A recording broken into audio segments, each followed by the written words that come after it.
Let's break down our spine movement or core work on the frontal plane.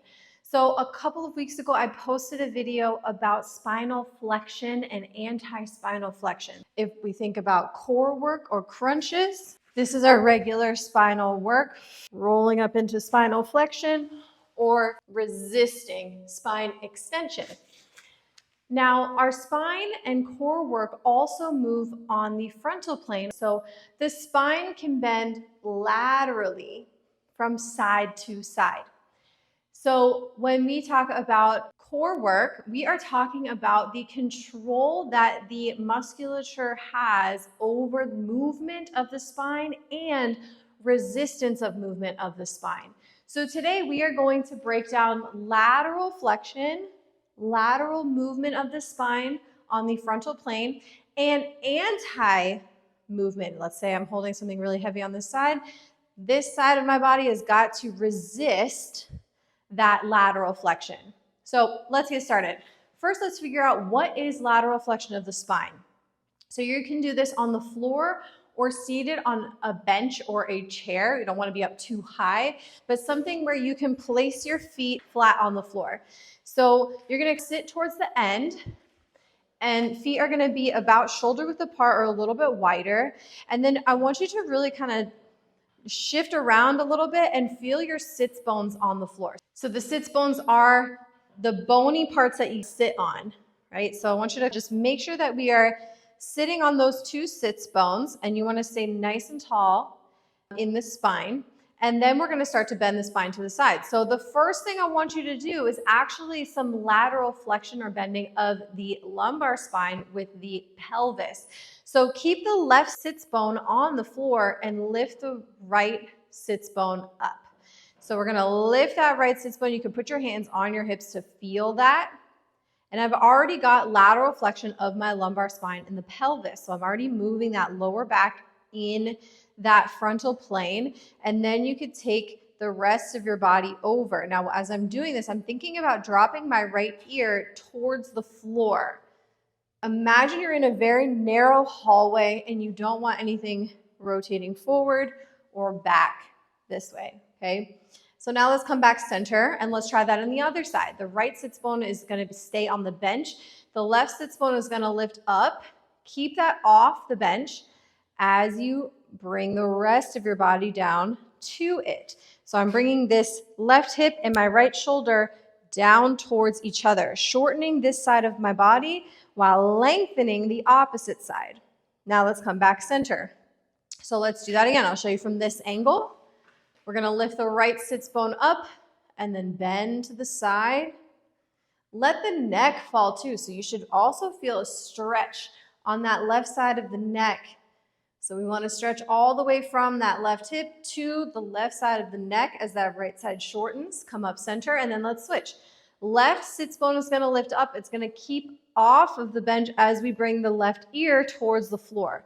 Left shoulder and left hip are reaching towards each other. The right side of the neck is going to elongate and stretch. So let's do that one more time. I'll show you from this angle. So I'm going to lift my right sits bone up and continue that lateral bend of the spine. Holding that stretch. We'll come back center. And then the left. Lift that left sits bone and then let that left ear fall. Lengthening the right side of the neck. Take a breath here. And rest. All right, so we're going to do that again 3 times on each side. If you're still figuring it out, stick with the floor or the bench. But if you'd like to progress, then we could do this in a horse stance position, pressing down into a stick out in front of you. So we're going to start with the feet wider than shoulder width. Press the stick into the ground at 12 o'clock, and you're going to sink those hips straight down into your horse stance, and we're going to do the same thing. So you want to stay low in this position as that right hip lifts up, and then you're going to bring that right shoulder down to it. If you're driving a stick down into the floor, you want the right arm to be underneath to help drop that right shoulder down.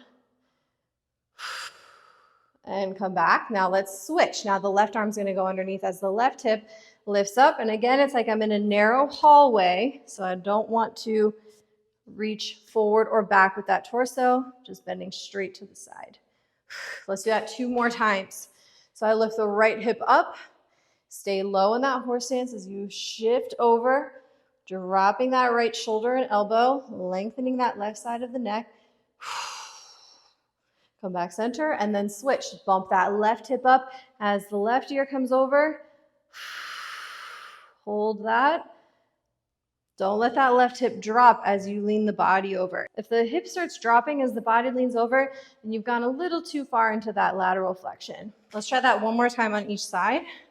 Lift the right hip up, bend over to the right, stay low in that position. Keep lifting that right hip and come back center. Left hand comes underneath as we bump that left hip up, bending to the left and hold. 3, 2, 1. And come back center. So now let's add some work to that lateral flexion. So we can bend that spine and increase the capacity or the strength of that articulation. So you can do this with a mobility stick. If you don't have a mobility stick, you could use something like a squat rack. We're just gonna bend to the side and just push into that squat rack to get deeper into that articulation, and you'll get similar benefits from that movement. But if you do have a stick, you can follow along as we do our lateral bow and arrow. So we'll start in a tall standing position with the feet about shoulder width apart. Stick is gonna go at 3 o'clock, just a few inches outside of that right foot, with the palm facing forward, grabbing at waist height. Left arm is gonna reach over top with the thumb on the downside. You're gonna drive that stick into the floor. Now we're leaning the hips away. So instead of bumping that hip up, we're gonna start the lateral flexion just by shifting your weight and leaning. So we're leaning, then you're gonna allow that lateral flexion to help you press into that stick. So now I'm really stretching out the left side of the body while my right side is working to push into that stick and improve that capacity over this articulation. Slowly come on up, and let's do that again. Once again, as I lean the hips away and push, I'm not leaning forward or back with the torso or rotating. I want to imagine I'm in that narrow hallway. If it's hard for you to push into that stick, you can angle it a little further away from you. And then let's go one more time. Lean those hips away. Breathe as we go into that position. Again, allow the neck to also flex. Try not to turn the head in either direction. We want to stay looking straight ahead. And come on up. Let's try that same thing on the left side. So we've got wide stance. Stick is at 9 o'clock this time. Grabbing over top with the right hand, we're going to lean the hips away and push into that stick. So notice how the stick is going to add some challenge to that movement and come on up, but might also allow you to get into deeper ranges of motion. Lean the hip away and push. Keep breathing in this position. Our breath is also going to enhance our abdominal and core work. The health of our spine also directly connects to, come on up, the health of our breathing. So let's go into that wide stance or shoulder width stance. Hips away and press into that stick. We're also working some of the rotator cuff here and stabilizers of the shoulders. 3, 2, 1, and up. So now let's reverse that movement. We don't have to just press out into that lateral flexion. We could also work those obliques to pull that stick towards you. And again, if you don't have the stick, you could pull your squat rack towards you this way as we're going into that. So stick is gonna go at 3 o'clock position again. This time we're gonna reach a full arm's length away. Then you're gonna reach over top with that left hand. Again, bump the hip out. That's important. We want to bump those hips out, leaning to the side before we go into that lateral flexion. Then you're going to pull that stick towards you. So the left arm is pushing that stick away as the right arm pulls, and I'm feeling lats all the way down into those obliques, those posterior obliques, trying to pull that stick in. So now I am really tensing that lateral flexion in the opposite direction. Release that tension, and then let's give that stick a little spin and go again. Pull that stick towards you. Keep leaning those hips away. 3, 2, 1. Release the tension. Stay in that position. I'll turn around and we'll go one more time. Pulling that stick towards you. Keep pulling for 5, 4, 3, 2, 1. Release. All right, so now we can switch sides. It's going to go in that left hand, reaching a full arm's length away at 9 o'clock. Reaching up with that right arm, we're going to bump the hips out, find that lateral flexion of the spine, and then pull that stick towards you, really getting into the lats and those obliques.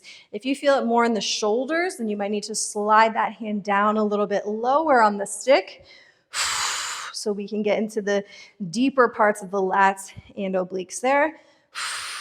As you're pulling, you're trying to get deeper into that lateral flexion. Release the tension. Give that stick a little spin. See if we can get further into that position.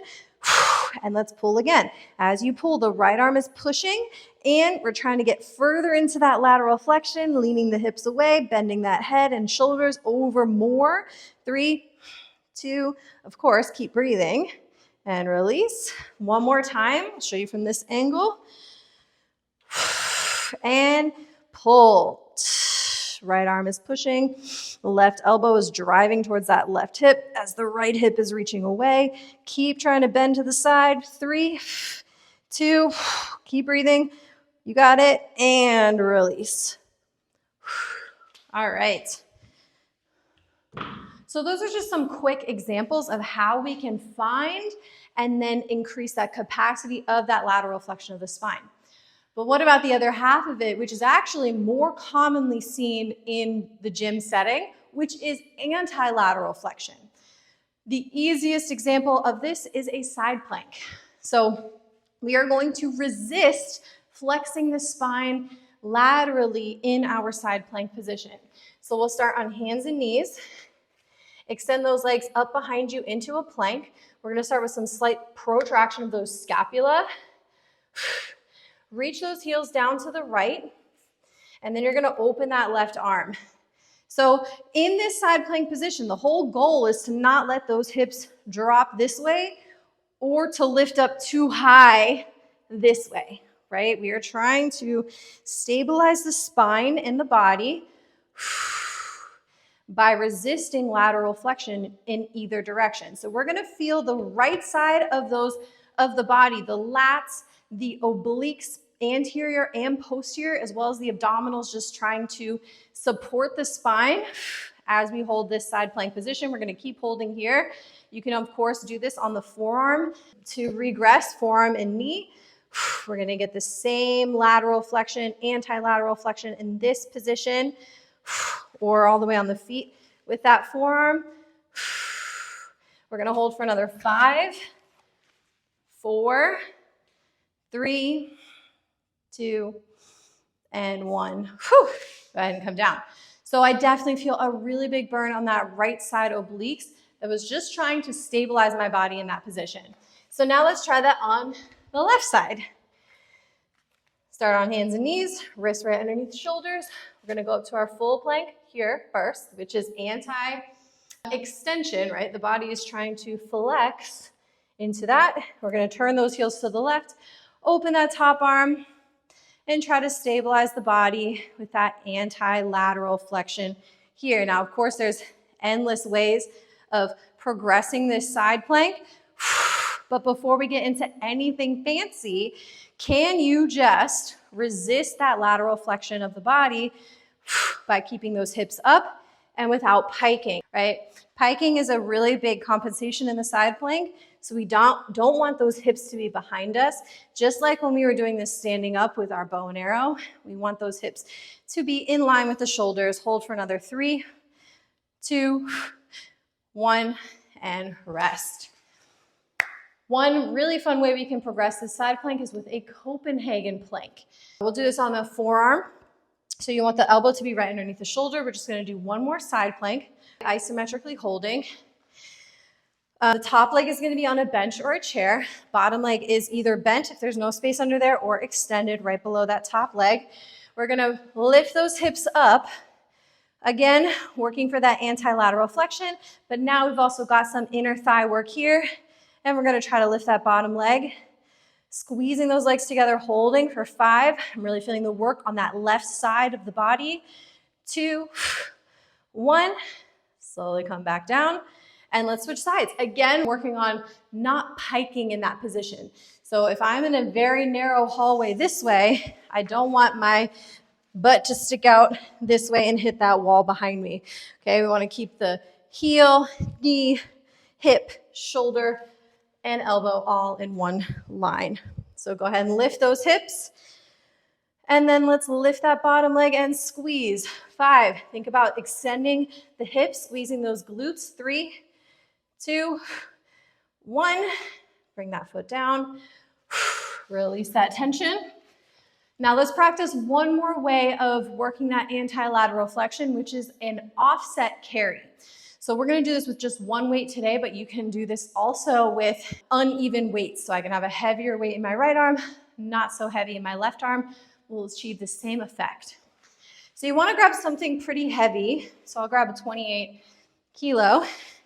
And if this is in my right hand, it's gonna wanna pull my body to the right. It's gonna wanna pull my upper body. The side plank wants to bring your hips to the floor. The farmer carry wants to bring your shoulders down to the floor. So now the opposite side obliques, my left side, even though the weight's on my right side, is going to stabilize my spine by resisting that anti-lateral flexion. So when we're holding this weight here, my left side is working really hard to stabilize my spine. And you could, of course, carry this and walk. We could march in place. And each time you shift your weight, it challenges that anti-lateral flexion even more.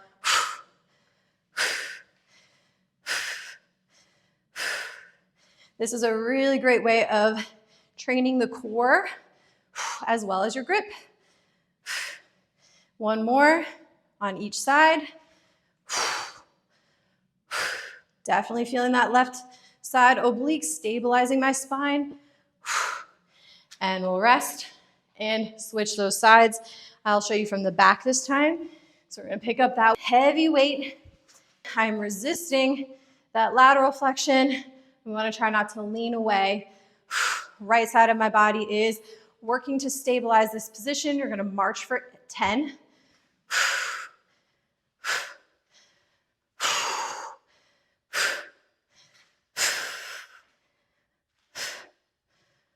So yeah, every time you shift your weight, it's gonna challenge that lateral flexion even more.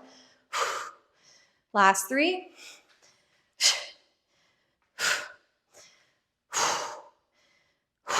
Last 1.